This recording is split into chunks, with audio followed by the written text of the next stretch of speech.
Salut les amis, aujourd'hui on est le lundi 12 mai et c'est une nouvelle journée accomplie sur le terrain. Donc il y a eu pas mal de boulot. Je vais vous expliquer tout ce que j'ai fait et puis bah voilà, on est parti. Allez, bah du coup j'ai fait un petit tour de mon tour de terrasse et tout va bien. Les plantes poussent, là j'ai toutes les fleurs qui sont sorties. Là je vous ai montré la semaine dernière les platanillos. Donc on voit là, il me fait des jolies fleurs. Donc le pépiniériste m'a dit voilà, là ça va bientôt être le temps. Je pense que jeudi quand je vais revenir, je vais couper. Donc il dit de couper à la base, un peu comme les bananes. Et pour que toute la force reparte sur les nouveaux pieds, les rejetons. Donc là tout est en fleurs, ça veut dire que ça se passe bien. Pas de problème, ça c'est la citronnelle qui va bien. Je pense que je vais pas tarder à la couper un petit peu pour la stimuler. Donc rien à dire de particulier. Le fruit de la passion, il est bien vert, il fait des belles feuilles, donc il n'y a pas de souci. Et du coup, bah, j'ai profité, j'avais des plantes. Donc, j'ai planté ces fleurs. Donc là, bah, dans le trajet, avec le vent, toutes les fleurs sont parties. Je sais même plus que c'est le pépiniériste qui m'a donné ça. Ça fait des fleurs jaune orangé. Je me suis dit, bah, ça ferait bien, c'est plein soleil. Et donc, comme en plus c'est bien vert, et que ça se mélange un petit peu avec les herbes non souhaitées, j'ai mis des petites pierres autour pour me dire oublie pas, là fais gaffe, ne taille pas. Et là j'ai mis un autre truc assez sympa, alors j'espère que je l'ai bien mis, mais dans tous les cas je l'avais déjà divisé chez moi, j'en ai plusieurs. C'est des nombrils de Vénus, donc c'est en forme de nombril en fait. Et c'est une plante que je trouve assez marrant, qui a l'air de se multiplier très facilement quand c'est dans des bonnes conditions. Donc voilà, je commence toujours à habiller là. Donc je rappelle, hein, je dois ramener de la terre pour harmoniser un petit peu cette terrasse. Mais en attendant, je plante pour que ça reste pas à nu et que ça, bah voilà, que ça prenne un peu forme quoi. Sinon j'ai planté deux arbustes. Enfin, arbustes. Le premier c'est un arbuste qui peut monter à 6 mètres, donc plutôt un arbre. Hop, c'est celui-là. Ça s'appelle la chaya. La chaya, c'est très utilisé dans le Yucatan. C'est même ce qu'on appelle, je crois, l'épinard mexicain. Donc, on consomme les feuilles. Alors, pas crues, parce qu'il y a une sève irritante dedans, dont beaucoup de gens sont allergiques, donc on les cuit. Et d'ailleurs, si vous venez au Mexique, dans la région du Yucatan, vous pourrez avoir des boissons proposées dans les restaurants qui s'appellent chaya con piña. Donc, chaya avec ananas. C'est très rafraîchissant. Et puis, la feuille, elle est très douce. Il y a une version sauvage qui a des pics partout, et ça c'est une version, enfin cette variété là est très médicinale, je crois qu'ils l'utilisent pour brûler les verrues, je sais plus quoi. Enfin bref, c'est un outil. La chaya c'est un truc intéressant parce que ça pousse très bien. Ici ça peut monter jusqu'à 6 mètres, donc là par exemple la maison elle fait à peu près 3 mètres de haut avec le toit, un peu moins de 3 mètres, c'est-à-dire 2 fois la maison. Ça monte très bien haut, mais ça peut se maintenir en taillant. Et surtout, ça produit beaucoup de masse végétale. Et les tiges, quand vous les coupez, vous les mettez dans la terre et ça prend assez facilement. Donc c'est assez intéressant. Donc je me dis là, pour donner de l'ombre sur cette partie de la maison nette, ça serait intéressant. Et puis bah à voir. Pour les plus anciens, ceux qui m'ont suivi, j'avais planté il y a 2 semaines de l'origan japonais ici. Bah regardez, hein, il a l'air toujours vert. Donc je sais pas si les racines sortent. Parce que là, je l'ai juste posé sur le sol et il tient. Il a un tout petit peu d'arrosage et bizarrement, il tient bien. Donc ça, c'est un petit peu étonnant. C'est assez envahissant ce type de plante quand vous l'avez mis dans votre potager. Ici au Mexique, ça va prendre énormément de place. Donc c'est pas quelque chose que vous laissez vivoter tout seul parce que sinon, ça prend le dessus sur tout le reste. Donc, quand je suis arrivé ce matin, tout était bien vert. On s'est pris la première pluie de la saison. Alors normalement, la saison des pluies officiellement commence, je crois, le 10 mai. Bon, maintenant, avec les changements climatiques, l'année dernière, c'était plutôt fin juin qu'elle a démarré. Mais le 10 mai, elle commence. Et le 10 mai, on s'est pris une grosse averse. Et du coup, bah, tout le terrain est devenu vert, en fait. Avant, c'était vert juste autour des arbres parce qu'il y a de l'irrigation. Mais là, bon, là, c'est un peu cramé. Mais là, vous voyez des belles prairies avec même des fleurs qui sont sorties violettes, mauves, je sais pas quoi. Et on s'est pris 2 heures de pluie. Et ça a suffi pour rendre vert. Donc quand je suis arrivé, j'ai bien ratiboisé. Alors j'ai pas fait tout ce que je voulais, j'ai pas fait toute cette partie là, mais j'ai fait par là beaucoup. L'idée c'est que je laisse pas la végétation reprendre le dessus parce que comme mes arbres sont petits, après c'est la galère pour les retrouver. Et c'est la galère pour pas taper dedans avec la débroussailleuse. Et ça m'arrive, et quand j'en tape dans un, je suis énervé, enfin bref. Et puis je me sens débordé, donc j'essaye de tondre au fur et à mesure, dès que je peux. Ça c'est un olivier qui va bien. Là, c'est le deuxième que j'ai planté, c'est un mûrier. Donc je l'ai taillé, il montait à 2,20 m en fait. Je l'ai taillé aujourd'hui, c'est la pleine lune je crois. Je crois que c'est la pleine lune et a priori c'est là maintenant qu'il m'avait dit qu'il fallait faire la taille, c'est pour faciliter la reprise. Donc je lui ai mis un tuteur parce que sinon il s'effondrait. Et voilà. Donc j'ai déjà un mûrier là-bas mais tout petit et qui faisait déjà des mûres. Et normalement la saison des mûres c'est plutôt fin d'année, début d'année prochaine. Donc on va voir s'il donne déjà. A priori il devrait déjà donner. Donc ça sera la surprise. Dans les pertes que j'ai eues de façon inexplicable, en 2 semaines cet agrume, hop, il est devenu tout sec. Là, il allait super bien, puis il a séché d'un coup. Donc voilà, un peu bizarre, mais c'est comme ça. Vous avez toujours un peu de perte quand vous plantez des trucs. Il faut s'y préparer. Et c'est toujours un petit peu rageant quand vous avez acheté les plants, mais bon, bah voilà, il n'y a pas d'omelette sans casser les œufs. Vous êtes obligé de planter. Et si vous voulez pas de perte, il ne faut rien planter. Les bananiers vont très bien. Alors, depuis que je les taille, maintenant... je vous expliquerai ça dans une autre vidéo, notamment liée à la Saint-Tropez, mais maintenant je les taille, je laisse pas les feuilles accrochées au tronc. Et ben les bananiers vont super bien. Celui-là ça va bien, mais j'en ai un au fond là qui a explosé maintenant. Je sais pas si on va le voir. Si. Là. Celui-là il m'a dépassé d'un coup, alors que celui-là c'est un rejeton de ceux que je viens de vous montrer, donc ils sont plus bas en fait. C'est assez marrant, comme si le fils avait hérité des meilleurs gènes des parents et que du coup il avait poussé comme une flèche. Donc là la feuille la plus haute elle culmine je pense à 3 mètres, donc j'imagine qu'il devrait pas tarder à sortir une fleur et donc j'espère avoir des bananes. Sinon pour mon figuier, moi qui étais intrigué de voir des figues sortir en permanence depuis novembre, parce que normalement on dit il y a 1 voire 2 récoltes. Là quand je l'ai acheté, le mec il m'a dit non, tu peux en faire 3 avec notre climat et cette variété. Je comprenais pas 3 déjà, mais en fait depuis novembre il fait toujours des figues. Donc là vous en voyez, on est quoi en mai, donc ça fait 6 mois. Vous voyez des figues, j'en ai cueilli une qui était vraiment à point, je pouvais pas laisser plus longtemps, mais il y en a partout, hein, littéralement partout. Et en plus, ce petit saligo, il se permet d'en ressortir. Où est-ce que c'est? Là, regardez. Là, vous voyez, il y en a une autre qui ressort. Là, il y en a d'autres. Ici, là, qui ressortent. Donc, en fait, il ne s'arrête pas, quoi. Et je me suis renseigné, a priori, c'est tant qu'il n'aura pas de saison froide. Donc, s'il ne risque pas d'arriver demain la veille ici à Mérida, il ne va pas s'arrêter à produire. Donc, c'est assez étonnant. Je pensais vraiment pas que c'était le cas. J'ai toujours l'atelier bouture, donc là j'ai reçu le matériel que je voulais pour faire mes boutures de figuier, mais en termes de timing c'est pas l'idéal. Donc je vais bientôt le faire et je vous montrerai un petit peu comment je m'y prends. Mais ce figuier il commence à prendre une belle ampleur et bah voilà, il me ramène des figues régulières. Alors c'est 1-2, mais quand il fera 3-4 mètres de haut, là je pense que je les cueillerai par dizaines. Donc ça c'est cool. Ah ouais, et puis sinon le Combava. Le Combava que moi j'utilise maintenant en eau, c'est-à-dire que je le fais infuser l'écorce comme une tisane. C'est super bon, c'est super rafraîchissant. Bah, le Combava il continue de bien donner, hein, regardez. Hop, ça pousse là, là celui-là il est superbe. Donc je pense que je vais pouvoir les cueillir. Je pense que jeudi ça va être l'activité. Je vais en ramasser quelques-uns. Et puis lui par contre il me fait une fleur. Ah non, j'allais dire il m'a fait une floraison et c'est fini. Bah non, il me fait mentir, hop. Là, il me sort des nouvelles fleurs. En fleurs, d'ailleurs, j'ai le kumquat qui a commencé à balancer. Donc voilà, là, ça commence à balancer dans tous les sens. Donc il va falloir suivre le rythme des récoltes. Mais c'est normal, hein, c'est un verger qui a 2 ans. Donc bah là, la production va commencer à prendre de l'ampleur. Je pense à partir de la 3e, 4e année. Et là, ça va être une nouvelle organisation, un nouveau boulot pour moi. Ça va être de récolter au bon moment, de bien conditionner, de bien transformer. Super. J'attends que ça.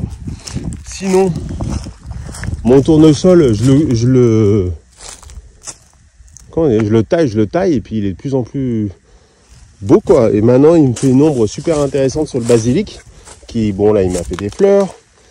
Mais avant qu'il y ait cette ombre-là, il me faisait un tas de fleurs énormes, ce basilic. Parce que je pense qu'il prenait trop de soleil, et puis il sentait la mort arriver.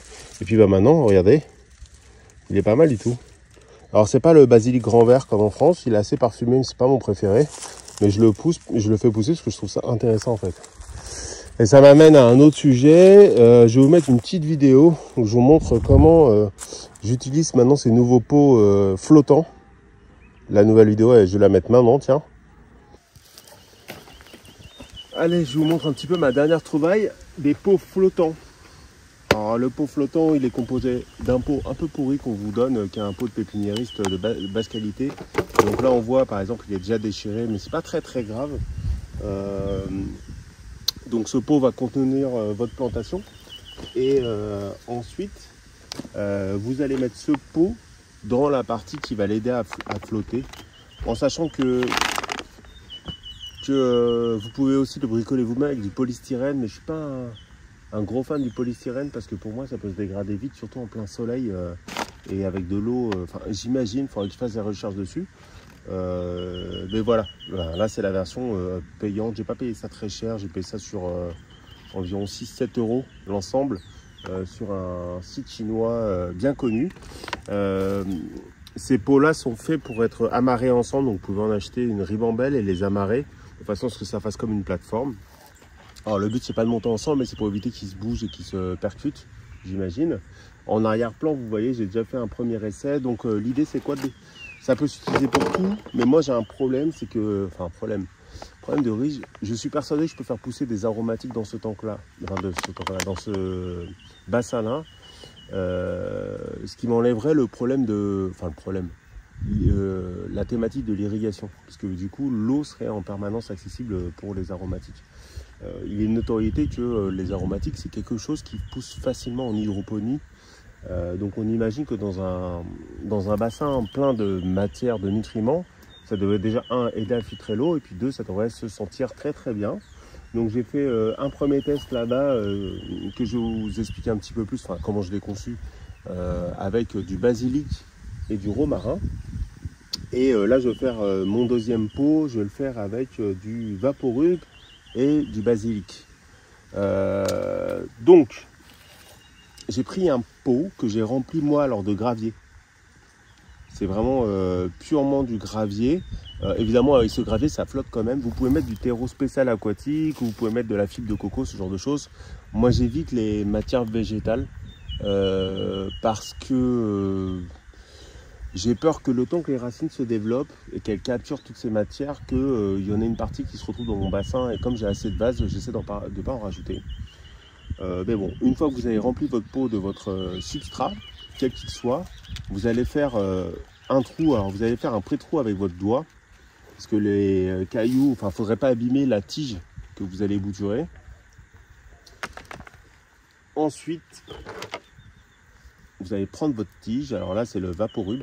Regardez pour ceux qui connaissent, qui porte le même nom que le fameux médicament en France. Je crois que historiquement, ce médicament était fait de ça, et qu'ils ont changé ensuite la formule. Vous enlevez toutes les premières feuilles de façon à ce qu'elles ne trempent pas dans l'eau et qu'elles ne moisissent pas. Et ensuite, vous le plantez dans votre pot. Alors, vous faites attention, surtout moi qui mets des cailloux, de ne pas abîmer la tige. Alors, pourquoi c'est mieux les pots flottants que ce que je faisais actuellement? C'est parce que je mettais mes aromatiques dans des petits pots de cette taille-là que je mettais au bord. Et comme le niveau de l'eau variait, que notamment il descend, ça peut être soit lié à une petite fuite, une micro-fuite, soit lié à l'évaporation. Le problème, c'est que les tiges se retrouvaient sans eau au bout d'un moment, qu'ils n'avaient pas eu le temps de développer leur, comment on appelle ça, leurs racines, et que avec les 35 ou 40 degrés que j'ai, elles crevaient en une demi-journée. Donc j'avais pas le temps de faire. Alors l'idéal, ça aurait été de les prendre chez moi, de les mettre dans des petits verres d'eau, de changer l'eau tous les jours pour éviter que ça pourrisse et blablabla, et qu'il y ait des champignons qui mangent des racines. Et au bout d'un moment, quand il y a suffisamment de racines, les mettre là. Mais j'ai envie d'essayer à la dure. Donc voilà. Première, vaporub, et deuxième, ce petit basilic. Donc je l'ai coupé il y a déjà 10 minutes. Donc il tire un peu la gueule, mais c'est pas très grave.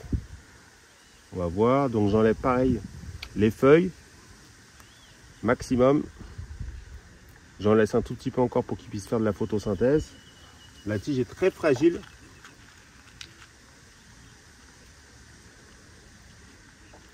Et voilà. Donc là, ça tire un peu la gueule. Mais bon, on va le mettre dans l'eau et puis on va voir ce qui se passe. Donc je le mets dans son flotteur. Alors il y a un sens. Hein. Vous voyez là, il y a des rainures. Hop. Donc le premier pot, je l'ai mis là-bas parce qu'il a un peu d'ombre. Donc je me suis dit, en général, les boutures, quand vous voulez que les racines se développent, vous ne les mettez pas en plein soleil.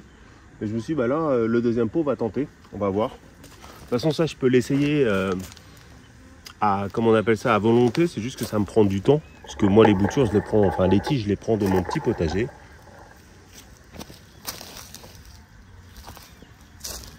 Et voilà. On pose doucement. Et c'est parti.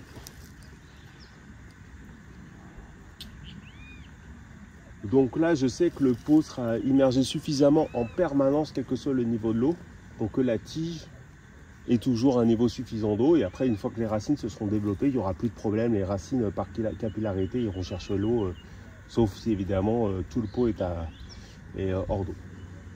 Voilà, voilà. Bah, et maintenant, il n'y a plus qu'à patienter.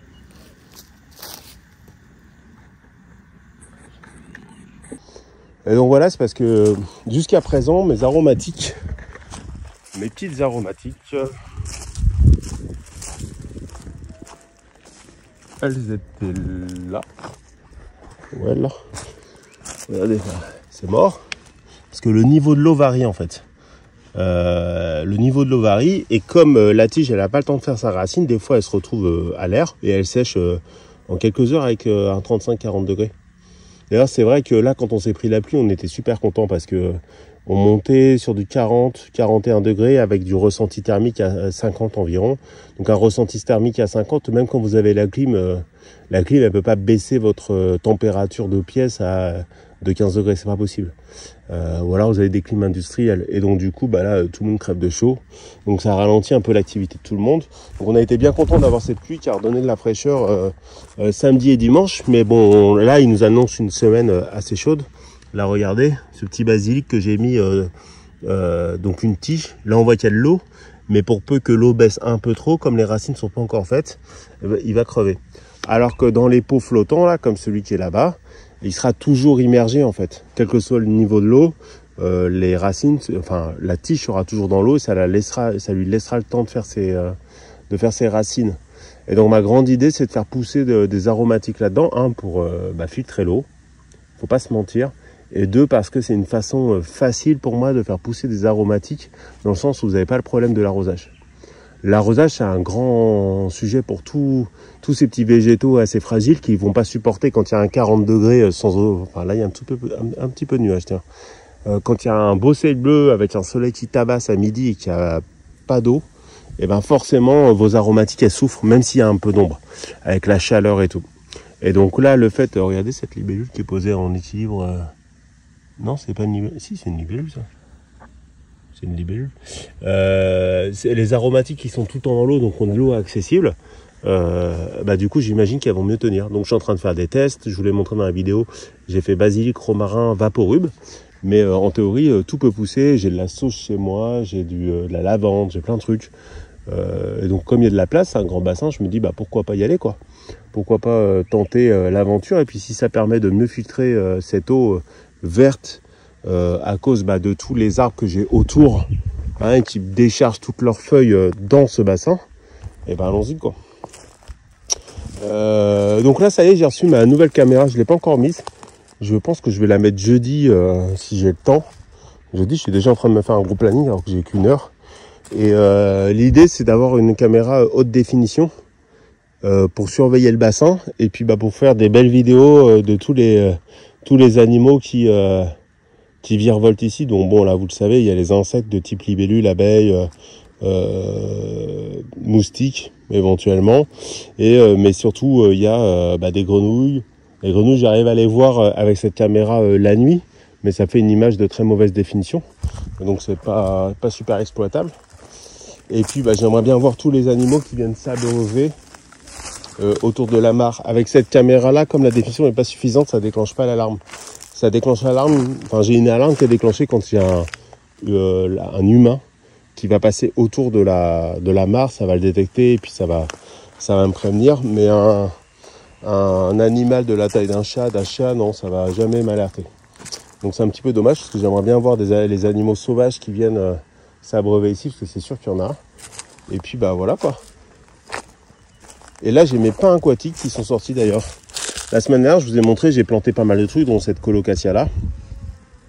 Et on m'avait offert des pins aquatiques, mais les pins aquatiques quand vous les transportez, ça tire un peu la gueule, mais regardez là ils sortent. Et j'espère que ça va m'en faire une belle quantité dans cette mare. Voilà. Sinon, à part ça, tout va bien. Tout va bien.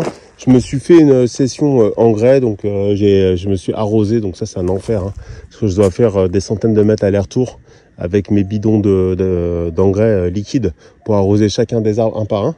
Parce que pour l'instant, j'ai pas de technique pour les envoyer dans le système d'arrosage et les faire aller dans chaque comment ça s'appelle trou. Donc du coup j'ai oublié de le faire manuellement. Donc là je me suis mis un petit coup d'engrais. J'en ai profité pour tailler un petit peu les arbres pour récupérer des feuilles bien vertes pour refaire mon engrais. Et puis bah voilà quoi, on est parti. Mes cocotiers vont super bien. J'ai trouvé la place pour le flamboyant. Ça je vous le montrerai dans une future vidéo. Faut que je fasse le trou et j'ai une petite dérivation en irrigation à faire pour ça. Et puis bah voilà quoi, on est pas mal. Voilà. Que demander de plus? Regardez-moi ce verger. Ah si, je sais, j'ai plein d'idées pour améliorer les choses, mais là, avec le temps que je me prends, je suis très satisfait du travail. Et vous, qu'en pensez-vous? Salut les amis!